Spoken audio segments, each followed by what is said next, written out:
أعوذ بالله من الشيطان الرجيم بسم الله الرحمن الرحيم قل أعوذ برب الناس ملك الناس إله الناس من شر الوسواس الخناس الذي يوسوس في صدور الناس من الجنة والناس صدق اللہ العظیم۔ علم اور عشق، علم و عشق ضرب کلیم کی ایک نظم ہے۔ علم نے مجھ سے کہا عشق ہے دیوانہ پن، علم نے مجھ سے کہا عشق ہے دیوانہ پن، عشق نے مجھ سے کہا علم ہے تخمین و ظن، عشق نے مجھ سے کہا علم ہے تخمین و ظن، بندے تخمین و ظن کرم کتابی نہ بن، بندے تخمین و ظن کرم کتابی نہ بن، عشق سراپا حضور علم سراپا حجاب، عشق سراپا حضور علم سراپا حجاب، عشق کی گرمی سے ہے مار کہے کائنات، عشق کی گرمی سے ہے مار کہے کائنات، علم مقام صفات عشق تماشائے ذات، علم مقام صفات عشق تماشائے ذات، عشق سکون و ثبات، عشق سکون و ثبات، عشق حیات و ممات، علم ہے پیدا سوال عشق ہے پنہا جواب، علم ہے پیدا سوال عشق ہے پنہا جواب، عشق کے ہیں معجزات سلطنت و فقر و دین، عشق کے ہیں معجزات سلطنت و فقر و دین، عشق کے ادنا غلام صاحب تاج و نگیں، عشق مکان و مکین، عشق مکان و مکین، عشق زمان و زمین، عشق سراپا یقین اور یقین فتح باب، عشق سراپا یقین اور یقین فتح باب، شرع محبت میں ہے عشرت منزل حرام، شرع محبت میں ہے عشرت منزل حرام، شورش طوفان حلال لذت ساحل حرام، شورش طوفان حلال لذت ساحل حرام، عشق پہ بجلی حلال، عشق پہ بجلی حلال، عشق پہ حاصل حرام، علم ہے ابن الکتاب عشق ہے ام الکتاب، علم ہے ابن الکتاب عشق ہے ام الکتاب۔ آپ واقف ہیں آج ہمارے اعلامیہ نمبر 407 کا آخری آئٹم اقبال کی مختصر نظموں کا جائزہ ہم سننے کے لیے تیار ہیں، یہاں پر بیٹھے ہیں۔ ڈاکٹر یوسف اعظمی ہمیں مخاطب کر رہے ہیں۔ جامع مسجد عالیہ کے اس کانفرنس ہال میں یہ محفل اقبال شناسی کی 642ویں نشست ہے، اور ابھی آپ نے خوشیلان قاری تبارک صاحب سے قرات سنی، اور پھر بہت ہی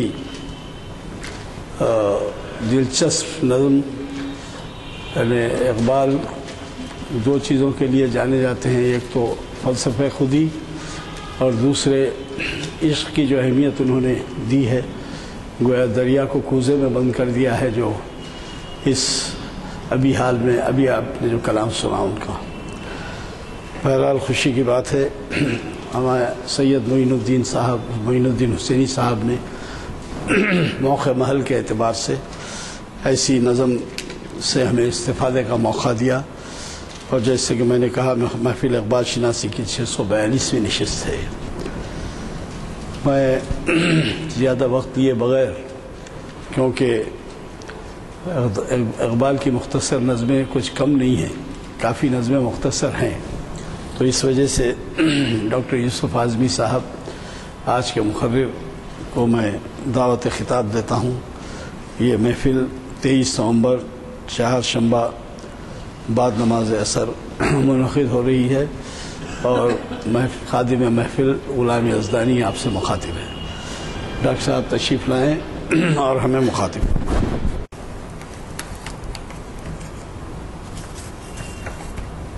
بسم اللہ الرحمن الرحیم. رب اشرح لی صدری ویسر لی امری واحلل عقدۃ من لسانی یفقہوا قولی. محترم سامعین حضرات، آج کا جیسے ابھی غلام یزدانی صاحب نے فرمایا عنوان اقبال کی مختصر نظموں کا جائزہ. اقبال کی کئی مختصر نظمیں جیسا کہ انہوں نے فرمایا ان کے اردو کلام میں شامل ہیں. میں چند اہم نظموں کا یہاں آپ کے سامنے جائزہ پیش کرنے کی کوشش کروں گا. یہ نظمیں مختلف مجموعہ کلام، اردو کے مجموعہ کلام میں آپ کو ملیں گی. بانگ درا، بال جبریل، ضرب کلیم اور ارمغان حجاز. ارمغان حجاز بعد میں ان کی زندگی کے چھپا، جس کے اندر اردو اور فارسی ہے. اردو کا حصہ تھوڑا سا ہے. اقبال کی ہر شعری تصنیف کے کچھ خاص خصوصیت ہے. بانگ درا دراصل ان کے شعری سفر کا آغاز ہے اور اس میں اپنی شعری آواز کو پہچاننے کی کوشش میں شاعر مشرق مصروف ہیں. ابتدا میں ان کے کلام پر داغ کا اثر تھا اور داغ کو انہوں نے اپنے کلام کی تصحیح کے لیے بھی بھیجا. داغ خود یہاں تھے حیدرآباد میں. جیسے کہ بھری بزم میں راز کی بات کہہ دی، بڑا بے ادب ہوں سزا چاہتا ہوں. یہ داغ کا اثر ہے. لیکن داغ کے ہاں وہ شوخی ضرور تھی لیکن وہ گہرا فلسفہ نہیں تھا، تو ان کے مکتب سے وہ زیادہ دن جڑے ہوئے رہ نہیں سکتے تھے اور ایسا ہی ہوا. بانگ درا کے اندر ایک طرح کا تنوع ہے. وہ تنوع اس طرح کے ہے کہ اس میں فطرت کی شاعری ہے، حب الوطنی کے مختلف نقوش ہیں اور پھر فطرت کے علاوہ دوسرے مختلف تراجم ہیں اس میں. اور تو اس کے اندر جو ورسٹیلٹی ہے وہ اپنی جگہ ہے. لیکن اس تنوع کے ساتھ ساتھ ان کا ابتدائی کلام بھی ہے. اس بات کا خیال رکھنا چاہیے کیونکہ ان کے شعری عروج کو دراصل ہم بال جبریل میں دیکھ سکتے ہیں، جو بہت غیر معمولی اہم کتاب ہے اقبال کی اردو شاعری میں. اور اعلی احمد سرور نے کہا کہ اگر مجھے کوئی ایک کتاب اپنے ساتھ رکھنے کے لیے پوچھا جائے تو میں کہوں گا ہر وقت اپنے سفر میں بال جبریل رکھوں گا. ڈاکٹر ملک راج آنند جو بہت بڑی ادبی شخصیت تھے، انہوں نے ان سے جب پوچھا گیا تو انہوں نے کہا کہ میں اسرار خودی اپنے ساتھ رکھوں گا. بہرحال ہر ایک کے اپنے چوائس ہو سکتے ہیں اور ترجیحات ہو سکتی ہیں. تو اقبال کی شاعری کا ایک سفر ہے. بعد میں انہوں نے جو بانگ درا کا انداز تھا وہ ختم کر دیا کیونکہ فکر کی گہرائی اور خاص طور سے پیغام کی شاعری ان کی زندگی کا مقصد بن گیا. اس لیے بال جبریل میں آپ کو بھری بزم میں راز کی بات کہہ دی، بڑا بے ادب ہوں سزا چاہتا ہوں، اس طرح کے اشعار نہیں ملیں گے. غیر معمولی اہم نظمیں ملیں گی. سلسلہ رود و شب، ذوق و شوق، ساقی نامہ، بے شمار غیر معمولی عالمی ادب کی اہم نظمیں ہیں. آج میں آپ کو ہر شعری تصنیف سے کچھ مختصر نظموں کا مختصر جائزہ آپ کے سامنے پیش کرنا چاہتا ہوں. کہ جیسے میں نے ابتدا میں کہا کہ بانگ درا میں اقبال کے ہاں فطرت کی شاعری ہے. فطرت اقبال کے جو عہد تھا، اقبال کی پیدائش کا جو دور تھا یا اس سے کچھ عرصہ پہلے، وہ رومانوی شاعری کا بہت اہم دور تھا. فطرت سے انسان کو جڑے ہوئے رہنے کی بڑی خواہش تھی. تو ورڈسورتھ انگریزی میں بہت، شیلے اور ان لوگوں نے بھی بہت، جن کو اقبال نے شیلے کو ترجمے بھی کیے اپنے اور اپنے بعض وقت ان خیالات سے استفادہ بھی کیا. تو وہ جو ہے فطرت کے حسن میں ڈوب جانے کی آرزو جو ہے بہت گہری نظر آتی ہے. اقبال کے ہاں کلاسیکیت بھی ہے لیکن اس کلاسیکی ڈھانچوں میں انہوں نے رومانیت کا یہ انداز بھی اختیار کیا. چونکہ اقبال انگریزی ادب پڑھے ہوئے تھے اور انگریزی ادب کو پڑھایا انہوں نے کچھ عرصے تک، اس لحاظ سے ان کی نظر جرمن ادب پر بھی تھی، انگریزی ادب پر بھی تھی اور دوسرے ادب پر بھی، ہندوستانی ادب پر بھی۔ تو اقبال کی جو نظم ہے صفحہ 44 پر ابر کوثر، ایک نظم بائرن نے بھی لکھی، دی کلاؤڈ۔ بائرن بھی بہت انگریزی کے بہت اہم شاعر تھے۔ اس نظم میں انہوں نے بادل کی تخلیقی قوت اور تباہی کی قوت کو بڑے خوبصورت انداز میں پیش کیا۔ اقبال یہاں ایک تخلیقی جو قوت ہوتی ہے کوثر کے، اور ابر کوثر، اس بات کا بھی خیال رکھیے کہ یہ ابر کوثر ہے، تو اس کو انہوں نے دوسری ایک نظم، ان کے ہاں ابر بھی ہے لیکن یہ ابر کوثر کے پس منظر میں اگر آپ دیکھیں ابر کو تو آپ بہت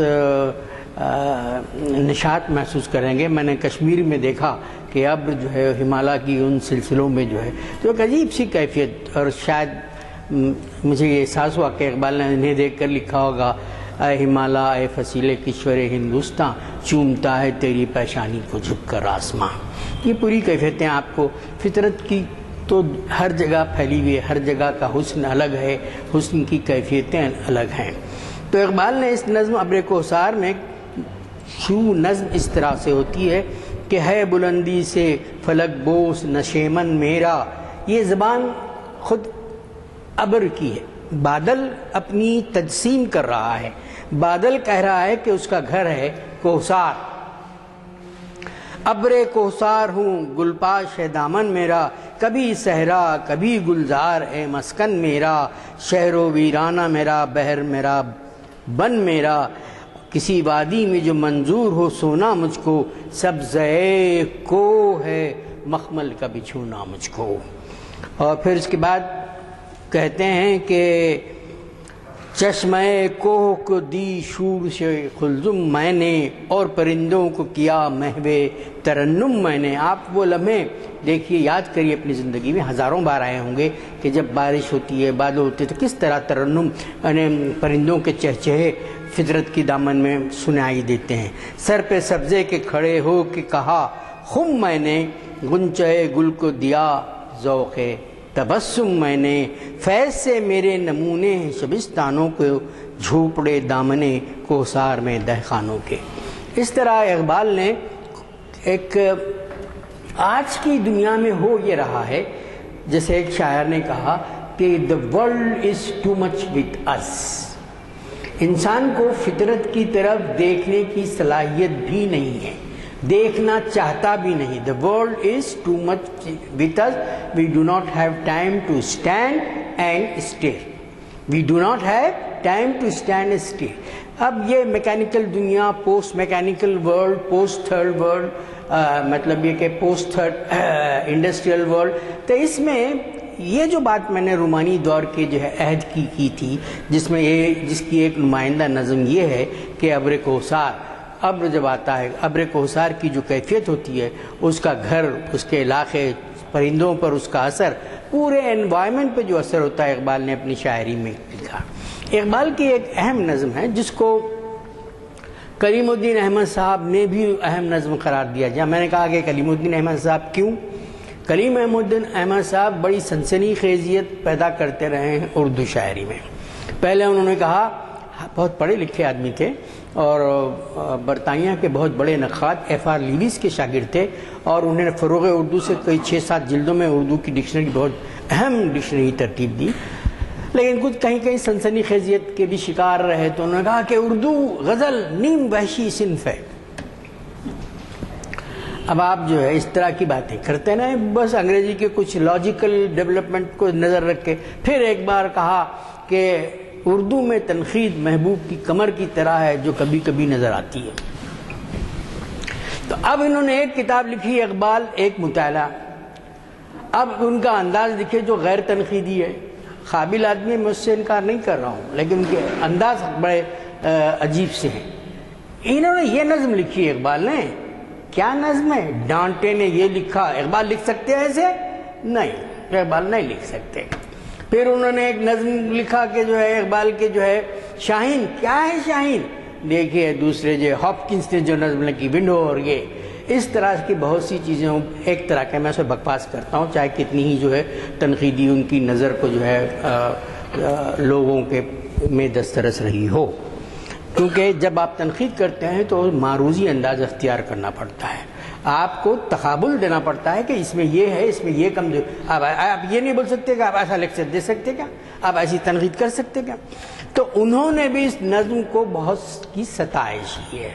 یہ سب پس منظر بولنے کی وجہ یہ ہے کہ ایک آرزو کی انہوں نے بہت ستائش کی کہ اس کے اندر بڑی کیفیت ہے، پھر وہاں بھی انہوں نے اپنے وہی جو ہے انداز کو اگل لیا، پہلے یہ شاعر راجرز نے کہا، یہ شاعر شیلی نے کہا، اور پھر ڈبلیو بی ایٹس کی ایک نظم، اچھی نظم ہے ڈبلیو بی ایٹس کی، ایسا لکھا۔ اقبال کی نظم اچھی ہے لیکن ان کے برابر نہیں ہے، تو یہ لیکن بہرحال انہوں نے اس نظم کی اور ساقی نامے کی غیر معمولی، ساقی نامہ تو چھوٹی نظم، مختصر نظم نہیں ہے، انہوں نے ستائش کی اپنی کتاب اقبال ایک مطالعے میں۔ اس نظم میں سولیٹیوڈ، کبھی کبھی انسان پوری محفلوں سے تاکہ سوچتا ہے کہ بڑے ایک تنہائی کی ایک عجیب سی، خاص طور سے فنکار لوگ، شاعر اور آرٹسٹ اور دوسرے لوگ، وہ اپنے آپ میں اپنی ذات کے سفر کو دیکھنا چاہتے ہیں، وہ ذات کے سفر میں تو ایسا ہی ایک لمحہ جو ہے شاعر بولتا ہے کہ میری جو ہے رہائش گاہ پہاڑ کے ایسے دامن میں ہے، ایک جھوپڑے میں جو برف گرے تو میرا جھوپڑا نظر آئے، اور جو ہے وہاں کی جو ہے تمام سکون کی کیفیتیں میرے جگہ ہوں، دنیا کی محفلوں سے اکتا گیا ہوں یا رب، کیا لطف انجمن کا جب دل ہی بجھ گیا ہو، شورش سے بھاگتا ہوں دل ڈھونڈتا ہے میرا، ایسا سکوت جس پہ تقریر بھی فدا ہو، مرتا ہوں خاموشی پر یہ آرزو ہے میری، دامن میں کوہ کے ایک چھوٹا سا جھوپڑا ہو، گل کی کلی چٹک کر پیغام دے کسی کا، ساغر ذرا سا گویا مجھ کو جہاں نما ہو، صف باندھے دونوں جانب بوٹے ہرے ہرے ہوں، ندی کا صاف پانی تصویر لے رہا ہو۔ جو پکچرائزیشن ہے دیکھیے اس کے اندر، جو تشبیہات ہیں، جو امیجز ہیں، غیر معمولی ہیں، اور اقبال کی فطرت کی شاعری میں بھی سکون نہیں ہے، وہ ندی، نالے، دریا، اس طرح کی کیفیتوں کو اپنے بعض لوگ بالکل اسٹل پوائنٹ یا سکون کے لمحے تلاش کرتے ہیں، اس میں سکون کا لمحہ تلاش کرنے کے باوجود جو امیجز ہیں وہ حرکیاتی امیجز ہیں، کہ ندی کا پانی جو بن بن کے اٹھ کے دیکھتا ہو موج بن کر، آغوش میں زمیں کی سویا ہوا ہو سبزہ، مہندی لگائے سورج جس شام کی دلہن کو، سرخی لیے سنہری ہر پھول کی قبا۔ کتنے خوبصورت جو ہے پیرائے میں انہوں نے جو ہے ذکر کیا کہ ان کی تنہائی کے اطراف اس طرح کی کیفیت ہو، پچھلے پہر کی کوئل وہ صبح کی موزن، میں اس کا ہم نوا ہوں وہ میرا ہم نوا ہے، پھولوں کو آئے جس دم شبنم وضو کرانے، رونا میرا وضو ہو نالا میری دعا ہو۔ تو اقبال نے فطرت کی شاعری کے اندر بھی فطرت میں ڈوب جانے کا عمل اختیار نہیں کیا، بلکہ فطرت سے نشاط حاصل کرنے کے ساتھ دنیا سے اپنا راستہ جوڑ کے رکھا۔ سروجنی نائیڈو کی ایک نظم جزیرے، بامبے کے جزیرے پہ انہوں نے لکھی، بہت اچھی نظم ہے، اور لکھ کے انہوں نے کہا کہ یہ ٹھیک ہے یہ لمحے، لیکن مجھے کام کرنے کے لیے اپنے لوگوں کے درمیان جانا ہے۔ ایک بہت امریکی بڑے شاعر رابرٹ فراسٹ نے نظم لکھی تھی کہ این ایونگ، اس میں لکھا تھا کہ miles to go before I sleep, miles to go before I sleep. Pandit Nehru کے ٹیبل کے نیچے یہ اشعار لگے ہوئے تھے، مطلب یہ کہ میں جنگل میں پہنچا ہوں، کیا خوبصورتی ہے، کیا جو ہے برف کی کیفیت ہے، سب چیزیں ہیں، لیکن مجھے جانا ہے کیونکہ مجھے کمٹمنٹ ہے اپنی زندگی کے ساتھ دوسروں کے لیے کام کرنے کا۔ تو فطرت میں جذب ہونے کی کیفیت نہیں ہے، میں نے جو آپ کو سنایا اشعار، بعض شعراء نے لکھا ہے جس میں فطرت میں اپنی شناخت کو ضم کرنے کی کیفیت پیدا ہو جاتی ہے، ان کا اپنا نقطہ نظر اپنی جگہ ہے کہ مطلب وہ حسن سے فطرت کے اتنا جو ہے، اور جیسے ورڈسورتھ نے لکھا کہ nature has a healing touch, پھر اس نے لکھا نیچر از ایجوکیشن۔ تو ہر ایک کے اپنے اپنے نقطہ نظر ہے۔ اقبال نے اپنے فطرت کی شاعری میں بھی جو ہے پوری کیفیت پیش کر دی، اور آج کے دور میں آپ دیکھ لیجئے کہ انسان کتنا فطرت سے ٹوٹا ہوا ہے، کیونکہ فطرت اب اس کے لیے ایک سیکنڈری چیز بن گئی ہے، وہ بھاگ دوڑ کی زندگی میں خود مشین بن گیا ہے۔ اقبال کی بہت مختصر نظم بانگ درا میں ہے شاعر، اور آج کے دور میں ابھی مشرقی دنیا میں شاعری کا اپنا عروج ہے، اور خاص طور سے اردو دنیا میں ہے اپنی باقی، لیکن مغربی دنیا میں آہستہ آہستہ شاعری کا جو اثر پہلے تھا کم ہوتا جا رہا ہے۔ اس کی وجہ یہ ہے بہت بڑے نوبل انعام یافتہ 1948 کے اور 20ویں صدی کی سب سے بڑی شعری اور ادبی شخصیت قرار دی گئی ہے ان کو، ٹی ایس ایلیٹ۔ انہوں نے کہا کہ اگر شاعری کسی دور میں کسی قوم کے ہاں ختم ہو جائے تو وہ جذبوں کی تہذیب سے محروم ہو جائے گی۔ کچھ ایسی جذبوں کی تہذیب سے محروم ہو رہی ہے خاص طور سے مغربی دنیا، اور آہستہ آہستہ مغربی دنیا کے اثرات آپ مشرقی دنیا پر بھی دیکھ سکتے ہیں۔ اقبال نے اس نظم میں شاعر کی اہمیت کا جو ہے وہ بہت چند 3 اشعار میں، ایک نظم 3 اشعار کی ہے، ایک نظم مکمل ہے، اس کے اندر پورا ایسنس ہے کہ شاعر ہے کیا۔ قوم گویا جسم ہے، افراد ہیں اعضائے قوم، منزل صنعت کے رہ پیما ہے دست و پائے قوم، محفل نظم حکومت چہرے زیبائے قوم، شاعر رنگی نوا ہے دیدہ بینائے قوم۔ ایک مبتلائے درد کوئی از ہو روتی ہے آنکھ، کس قدر ہمدرد سارے جسم کی ہوتی ہے آنکھ۔ تو جسم کے کسی حصے پہ تکلیف ہو، پی بی شیلی انگریزی کے بہت بڑے شاعر ہیں رومانوی دور کے، وہی سے اقبال سے کچھ پہلے کے یا اسی دور کے تقریباً انہوں نے لکھا کہ poets are the unacknowledged legislators of mankind۔ انسانیت کے قانون ساز ہوتے ہیں جس کو اعتراف نہیں کیا جاتا، لیکن انہوں نے انسانیت کو جو راہ دکھائی وہ غیر معمولی ہے، اور the poets are the unacknowledged legislator۔ Iqbal نے بھی یہی بات کہی کہ دیدہ بینائے قوم، شاعر جو ہے دیدہ بینائے قوم ہوتا۔ اب شاعری کچھ عرصے ایسی بھی تھی، وہ زلفوں اور رخساروں اور اس میں جو ہے پینے کی محفلوں پہ، اب وہ شاعری سے زیادہ تو خمار بازی زیادہ نظر آتی رہی ہے۔ لیکن شعر کے جو اثر ہیں ہماری تہذیب پر، فارس ایرانی تہذیب پر اور خود عربی تہذیب پر بھی اور مغربی تہذیب پر بھی ایک عرصے میں بہت غیر معمولی رہی ہے، اب بھی ہے، لیکن وقت کے ساتھ، انسانوں کی مصروفیتوں کے ساتھ، اوور اسپیشلائزیشن کے ساتھ، اور انسان کے بھاگ دوڑ جو ہے میں، جیسے میں نے ایک شعر میں لکھا کہ ڈھونڈتے کیوں ہو مشینوں میں تمدن کا شباب، چیخ صدیوں کی میرے جسم کے اندر دیکھو۔ تو جسم کے اندر وہ چیخ دیکھنے کا عمل نہیں ہے لوگوں کا، صدیوں سے ظلم سہنے والوں کا کچھ نہیں ہے، بس یہی ہے کہ مشین بن گیا انسان، اور مشینوں میں جو ہے تمدن کا شباب ڈھونڈ رہے ہیں۔ 20ویں صدی کے اہم مورخ ول ڈیورنٹ نے کہا کہ آپ اس کو تہذیب نہیں کہہ سکتے کہ آپ کے ہاں اتنے مشینز ہیں، آپ کے ہاں سوپ زیادہ بک جاتا ہے، اور یہ مشین، تہذیب یافتہ قوم وہ ہوتی ہے جس کے ہاں اخوت ہو، تہذیب یافتہ قوم یہ ہوتی ہے جس کے ہاں جذبات کی دنیا ہو، جس کے ہاں کرائم کی رفتار کم ہو۔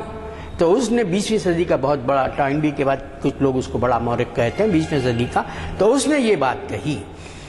اقبال کیا ہے، جیسے میں نے کہا کہ حرکیاتی استعارے، حرکیاتی کیفیتیں، مثلا یہ کہ پروانہ اور جگنو کو جو ہے انہوں نے جب کیا تو جگنو کی جو ہے حرکیاتی کیفیت کی انہوں نے ستائش کی جگنو نظم میں، اور کہا کہ جگنو کی روشنی ہے کاشان ہے چمن میں، یا شمع جل رہی ہے پھولوں کی انجمن میں۔ کتنا خوبصورت استعارہ دیا جگنو کے لیے کہ پھولوں کی انجمن میں کوئی شمع جل رہی ہے، آیا ہے آسمان سے اڑ کر کوئی ستارہ، یا جان پڑ گئی ہے مہتاب کی کرن میں۔ اور پھر کہتے ہیں کہ چھوٹے سے چاند میں ہے ظلمت بھی روشنی بھی، نکلا کبھی گہن سے آیا کبھی گہن میں۔ پروانہ اور جگنو کو جو ہے مقابلے میں رکھ کے کہتے ہیں پروانہ ایک پتنگا، جگنو بھی ایک پتنگا، وہ روشنی کا طالب یہ روشنی سراپا۔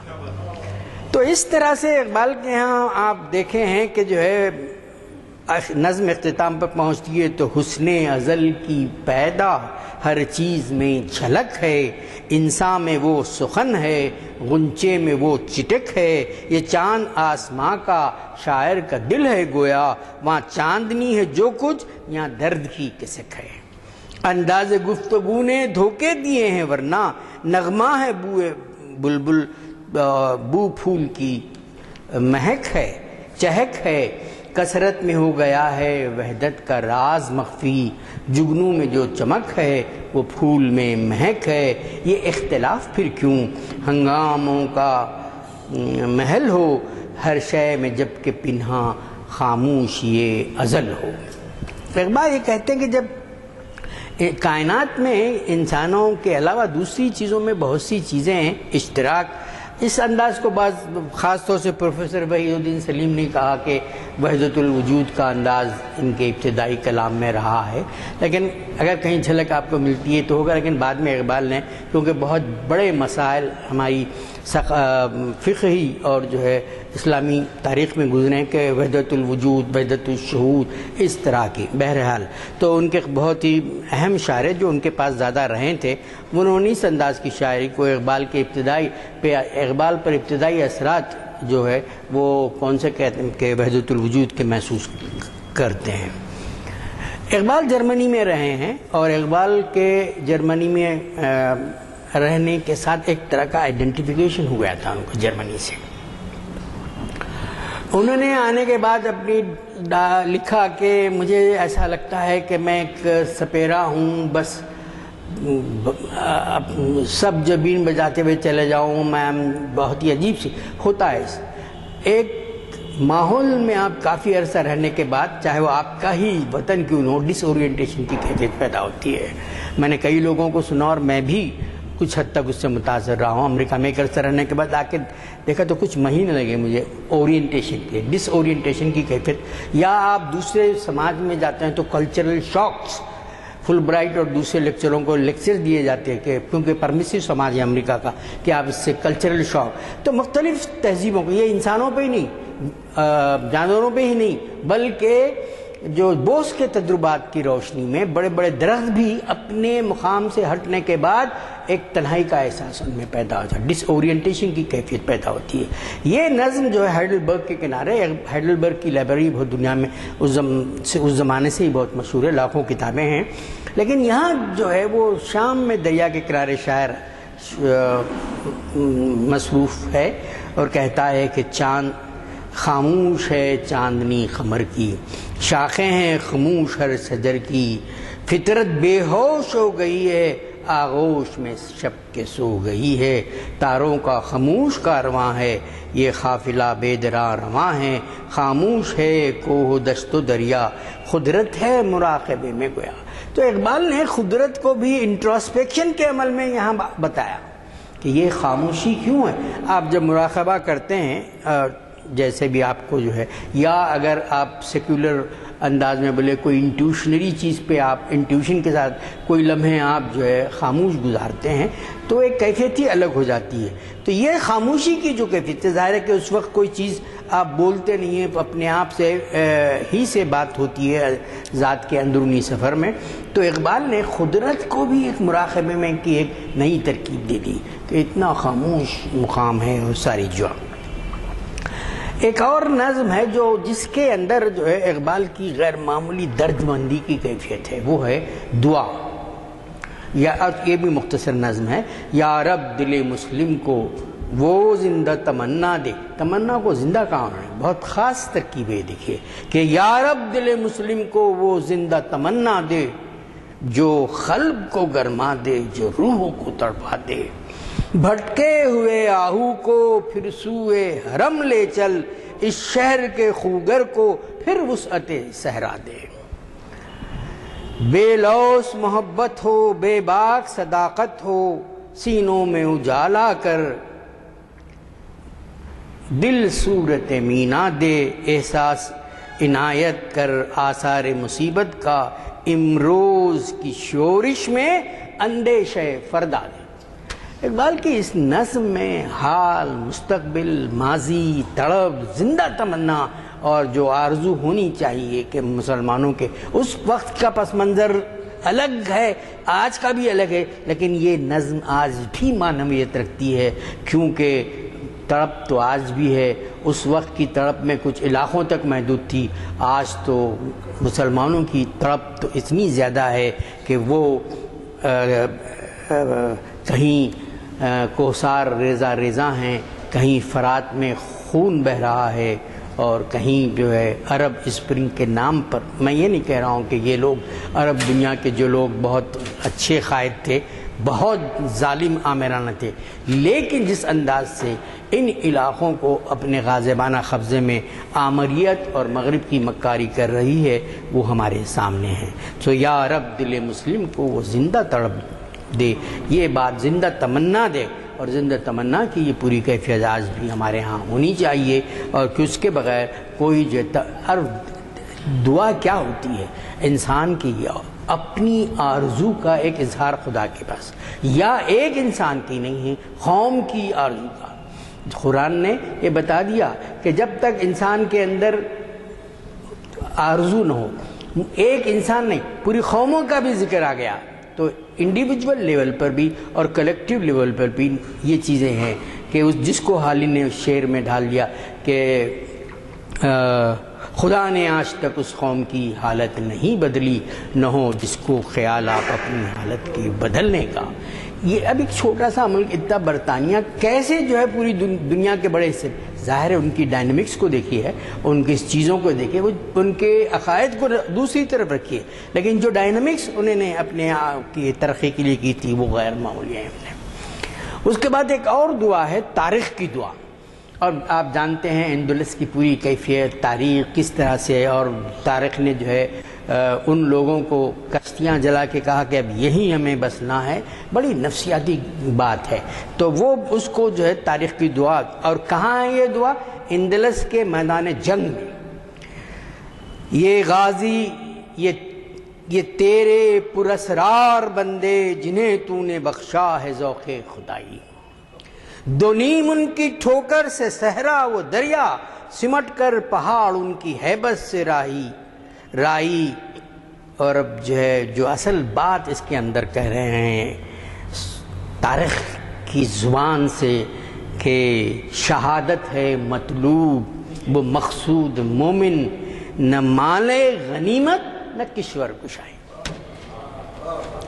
شہادت ہے مطلوب و مقصود مومن، نہ مال غنیمت نہ کشور کشائی، اور خیاباں میں ہے منتظر لالا کب سے، خبا چاہیے اس کو خون عرب سے، اور کیا تو نے صحرا نشینوں کو یکتا، خبر میں نظر میں اذان سحر میں۔ یہ دعا بھرپور اس پوری کیفیت پہ جو ہے وہ ڈالتی ہے کہ دل مرد مومن میں پھر زندہ کر دے وہ بجلی کی تھی نہ رہے لا تذر میں۔ نوح علیہ السلام نے دعا کی تھی کہ کوئی یہاں کافر اس دھرتی پر نہ رہے، عزائم کو سینوں میں بیدار کر دے، عزائم کو سینوں میں بیدار کر دے، نگاہ مسلمان کو تلوار کر دے۔ کہ یہ بات جو ہے جس انداز سے اقبال نے کہی ہے بہت پر اثر ہے۔ یہ دعا اندلس کے میدان میں تاریخ کی زبانی ہے۔ اس کے بعد ہم بال جبریل کی دو نظموں کی طرف لوٹتے ہیں۔ بال جبریل کی یہ دو نظمیں ایک نظم بھی ہو سکتی ہے الگ الگ، کیونکہ یہ ایک ہی تھیم پہ ہیں۔ وہ تھیم کیا ہے کہ پہلے فرشتے آدم کو جنت سے رخصت کرتے ہیں، اس کے بعد کیا ہے کہ یہ زمین انسان کا استقبال کرتی ہے۔ دو الگ ہے لیکن بیسیکلی ایک طرح جڑواں نظمیں ہیں۔ عطا ہوئی ہے، فرشتے آدم کو رخصت کرتے ہوئے کہتے ہیں عطا ہوئی ہے تجھے روز و شب کی بے تابی، خبر نہیں کہ تو خاکی ہے یا کہ سیما بھی۔ سنا ہے خاک سے تیری نمود ہے لیکن تیری سرشت میں ہے کوکبی و ماہتابی، تری نوا سے ہے بے پردہ زندگی کا ضمیر کہ تیرے ساز کی فطرت نے کی ہے مزرابی۔ یہ جو ہے فرشتے کہتے ہیں کہ جا رہے تم، تمہارے ایسے تم خاک سے بنائے گئے ہو لیکن تم کے اندر ایک سیمیابی کیفیت ہے اور مزرابی کیفیت ہے۔ اب جو ہے ودا کے بعد زمین پر جب انسان تشریف آوری ہوتی ہے انسان کی، تو روح ارضی آدم کا استقبال کرتی ہے۔ کھول آنکھ، بڑی خوبصورت نظم ہے۔ کھول آنکھ زمین دیکھ، فلک دیکھ، فضا دیکھ۔ اس کے اندر ترنم بھی بڑے غیر معمولی لیریکل ایلیمنٹ بھاؤ۔ مشرق سے ابھرتے ہوئے سورج کو ذرا دیکھ، اس جلوے پردے کو پردوں میں چھپا دیکھ، ایام جدائی کے ستم دیکھ، جفا دیکھ، بیتاب نہ ہو معرکہ بیم و ردا دیکھ۔ ہیں تیرے تصرف میں یہ بادل، یہ گھٹائیں، یہ گنبد افلاک، یہ خاموش فضائیں، یہ کوہ، یہ صحرا، یہ سمندر، یہ ہوائیں، تھی پیش نظر کل تو فرشتوں کی ادائیں، آئیں نئے ایام میں آج اپنی ادا دیکھ۔ اتنی غیر معمولی انداز میں اس کی جو ہے اقبال نے جو ہے ہمارے سامنے پیش کیے۔ خورشید جہاں تاب کی ذو تیرے شرر میں، آباد ہے ایک تازہ جہاں تیرے ہنر میں، ججتے نہیں بخشے ہوئے فردوس نظر میں، جنت تیری پنہاں ہے تیرے خون جگر میں، اے پے کرے گل کوشش پہم کی جزا دیکھ۔ تو روح اعظم کے عرضی جو آدم کا استقبال کرتی ہے غیر معمولی ہے۔ بال جبریل کے بعد ضرب کلیم کی ایک نظم ہے، وہ ایک لا الہ الا اللہ پر ہے، اور چند اشعار ہیں، لیکن اس کے اندر اسلوب احمد انصاری صاحب نے ایک مضمون لکھا پورا اس پر، تو اس نے کہا کہ اس کے اندر جھنکار کی ایک عجیب سی کیفیت ہمیں ملتی ہے جو اس کے اندر لا الہ الا اللہ پہ جو ہے بات ہے کہ دور اپنے براہیم کی تلاش میں ہے، صنم کدا ہے جہاں لا الہ الا اللہ، خرد ہوئی ہے زمان و مکان کی زناری، نہ ہے زمان نہ مکان لا الہ الا اللہ۔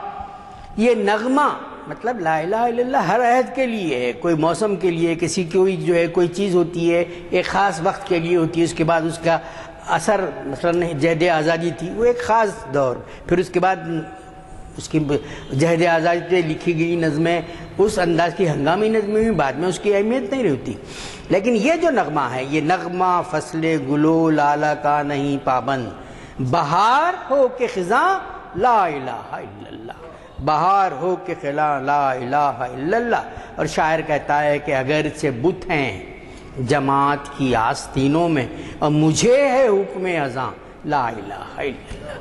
تو اس اندر نے پوری کیفیت شاعر نے اس کی پیش کر دی۔ اور آپ جانتے ہیں کہ ضرب بال جبریل کے بعد ضرب کلیم کی ایک نظم میں پیش کرنا چاہتا ہوں، وہ ہے سلطان ٹیپو کی وصیت۔ سلطان ٹیپو کے تعلق سے آپ پورا جانتے ہیں کہ کیسی غیر معمولی شخصیت تھی، اور شاید ہی کوئی ایسا بادشاہ ہو جو لڑتے ہوئے اس طرح سے مارا گیا ہو، اور ظاہر ہے کہ اس میں کافی سازشیں تھیں بہت، اور سلطان ٹیپو سے غیر معمولی اقبال کو جو ہے وہ تھا سمجھیے عقیدت تھی، اور جب وہ گئے وہاں پر سلطان ٹیپو کے مزار پر، وہ تخلیے میں انہوں نے کئی گھنٹے وہاں گزارے۔ اور ٹیپو کی اب یہ ہے کہ تاریخ کے مختلف موڑ پر مختلف چیزیں آتی ہیں، ٹیپو تو ہماری جہد آزادی کا اولین ہیرو ہے، اور اگرچہ کہ آج جو تاریخ کے نصاب بنائے جا رہے ہیں اس میں ٹیپو کو وہ اہمیت نہیں دی جاتی، وہ کہیں سے ایک فٹ نوٹ کے انداز میں پیش ہوتا ہے۔ دس از دا ٹریجڈی آف انڈین ہسٹری۔ سلطان ٹیپو کی وصیت ہے، یہ وصیت کون کر رہا ہے؟ ٹیپو کر رہے ہیں۔ تو رہ نورد شوق ہے منزل نہ کر خوب، شہید جستجو بنو، کہیں بھی جا کے بس یہ ختم ہو گیا، یہ آرام طلبی نہیں ہونی چاہیے، آپ سفر زندگی کا سفر آخری سانس تک ہونی چاہیے۔ تو رہ نورد، اور خود ان کی کوششیں بھی تھی، اور آپ جانتے ہیں کہ وہ خدا داد سلطنت میں جو ہے راکٹ نکلا تھا، کوئی اب ہم بولے یا کوئی بولے تو نہیں، عبدالکلام صاحب نے کہا کہ پہلے راکٹ کو اس دھرتی پر روشناس کرانے والی شخصیت ٹیپو سلطان ہے، اب اس سے بڑھ کے کون بولے گا؟ میزائل کا جو ہے ماسٹر مائنڈ اور اگنی کے سب چیزوں پہ انہوں نے کہا کہ یا ان کی کتاب میں بھی بڑی تفصیل ہے ونگز آف فائر کے اندر کہ یہ جو ہے یہ راکٹ کے لانچ کرنے کے، اب ظاہر ہے کہ وہ ڈیولپمنٹ تو بہت آگے بڑھ گیا بعد میں، لیکن ابتدا جو جینیسس ہے وہ آپ کو وہاں ٹیپو کے یہاں ملتی، غیر معمولی شخصیت تھی۔ تو رہ نورد شوق ہے منزل نہ کر قبول، لیلا بھی ہم نشیں ہو تو محمل نہ کر قبول. یعنی وہ محمل اس کو کہتے ہیں جس میں اونٹ پر جو ہے عورتیں خواتین بیٹھتی ہیں. اگر یہ بھی ہے تو کوئی آسائش کو اپنی منزل مت بنا. اے جویا بڑھ کے ہو دریائے تندو تو ساحل تجھے عطا ہو تو ساحل نہ کر قبول. کھویا نہ جا صنم کدے کائنات میں، کھویا نہ جا صنم کدے کائنات میں، محفل گداز گرمی محفل نہ کر قبول. صبح ازل یہ مجھ سے کہا جبرائیل نے، جو عقل کا غلام ہو وہ دل نہ کر قبول. تو ٹیپو کی جو ہے اس وصیت میں غیر معمولی جو ہے آفاقی صداقتیں ہمارے اندر نظر آتی ہیں کہ ٹیپو نے کس طرح، اور پھر ان کی عملی زندگی بھی اسی طرح کی تھی. اور انہیں اب یہ ہے کہ وقت میں بہت سی تاریخ میں بہت سے غدار لوگ انسانیت کے قاتل بن جاتے ہیں، اور اقبال نے میں جیسے بھی لکھا جعفر اور صادق ان کے تعلق سے. تو بہرحال یہ نظم بھی جو ہے ہمارے ایک ایسا پیغام دیتی جو انسانوں کے دلوں کو جو ہے کرے. اور میں آخری میں جو نظم ہے ارمغان حجاز، جو اقبال کا آخری کلام ہے، اور وہ ترتیب دیا گیا تھا لیکن اقبال کی زندگی کے بعد چھپا، وہ ہے افغانستان کے ان کوہساروں کے بوڑھے بلوچ کی نصیحت ہے اپنے بیٹے کو. ایک پوسٹیریٹی کو سمجھے ایک طرح سے کہ ایک نسل دوسرے نسل کو کیا ہدایت دے رہی ہے، کیسی ہے اس ہدایت کی کیفیت. ہو تیرے بیاں کی ہوا تجھ کو گوارا، اس دشت سے بہتر ہے نہ دلی نہ بخارا. جس سمت میں چاہے صفت سیل رواں چل، وادی یہ ہماری ہے وہ صحرا بھی ہمارا. غیرت ہے بڑی چیز جہاں نے تگ و دو میں، پہناتی ہے درویش کو تاجے سرے دارا. افراد کے ہاتھوں میں ہے اقوام کی تقدیر، ہر فرد ہے ملت کے مقدر کا ستارہ. افراد کے ہاتھوں میں ہے اقوام کی تقدیر، ہر فرد ہے ملت کے مقدر کا ستارہ. اور بیٹے کو نصیحت کر رہا ہے، اور پھر دنیا کو ہے پھر مارے کئے روح و بدن پیش. دنیا کو ہے پھر مارے کئے روح و بدن پیش. تہذیب نے پھر اپنے درندوں کو ابھارا. اور تہذیب کے یہ دور کے جب اقبال نے لکھا ہے اس سے بڑے درندے آج ابھارے گئے ہیں جو ساری انسانیت کو تہذیب کی تقسیم کے نام پر قتل کرنا چاہتے ہیں، کچلنا چاہتے ہیں. انسان کی اپنی تہذیب کی ترقی کو غرور کرتے ہوئے انسانوں کا خون کر رہے ہیں. بوڑھے بلوچ کی نصیحت آج کے عہد کے لیے بھی بڑی معنی خیز ہے، بڑی ماننگیت رکھتی ہے.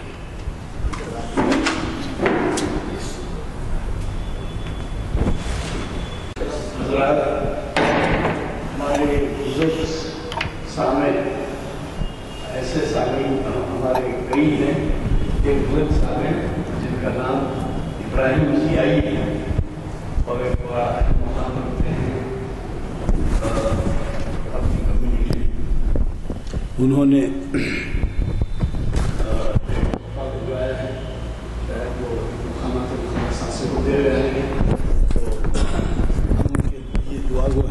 کہ مسجد میں اوپر لگا دی جائیں گی. وہ ہمارے اس مسجد سے متعلق اس طرح سے ہیں کہ ہماری محافل اٹینڈ کرتے ہیں. اقبال شناسی کی کئی محافل انہوں نے اٹینڈ کی ہے اور حاضر رہے ہیں، اور ہمیں ہماری ہمت افزائی ہوئی ہے اس کی وجہ سے. دوسری بات یہ ہے کہ ماہ نومبر اقبال کی پیدائش کا مہینہ ہے، 9 نومبر. اس لحاظ سے ہمارے ہاں بڑے ہی اہم خطابات ہوئے، اور ایک لحاظ سے اقبال کی یادگار جو کئی محافل میں ہوتی ہیں، کئی سالگرہ منائی جاتی ہیں، کئی کچھ منائی جاتی ہیں، تو ہم نے بھی کچھ ایسا اہتمام کیا کہ ہم پیچھے نہیں رہے.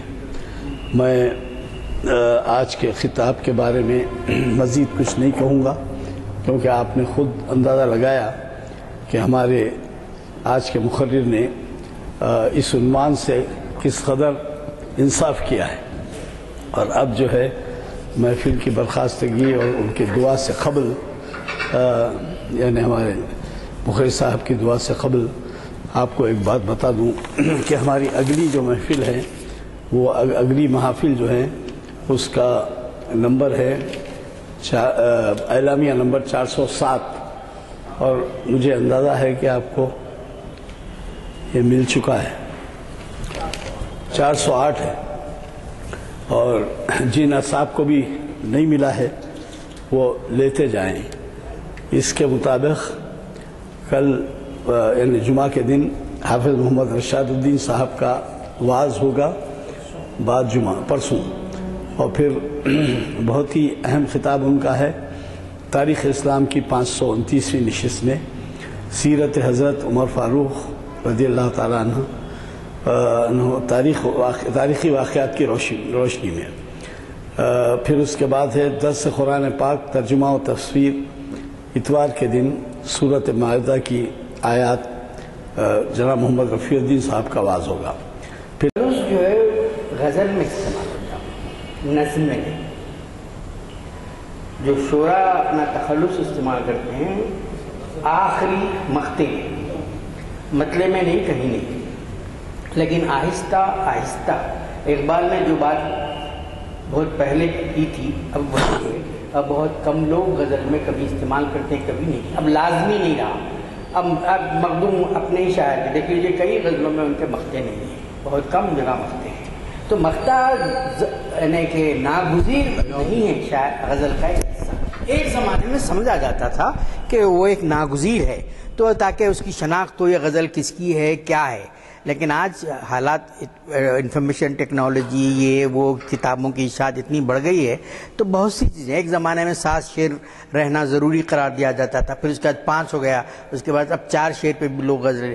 تو یہ وقت کے ساتھ تبدیلیاں آ جاتی ہیں اور جو ہے لفظ بدلتے ہیں اور مسائل بدلتے ہیں استعارے بدلتے ہیں تو یہ جو ہے کوئی اب ضروری نہیں ہے. اقبال کے عہد سے پہلے بہت ضروری تھا غزلوں کے اندر.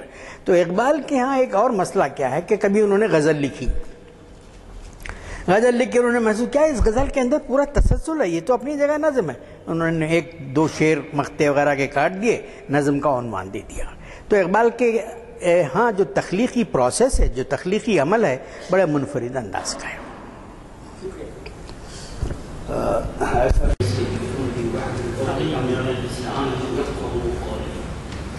ربی یسر ولا تعسر بالخیر ربنا تقبل منا انك انت السميع العليم وتب علينا انك انت التواب الرحيم. صلى الله عليه وسلم وعلى اصحابه اجمعين برحمتك يا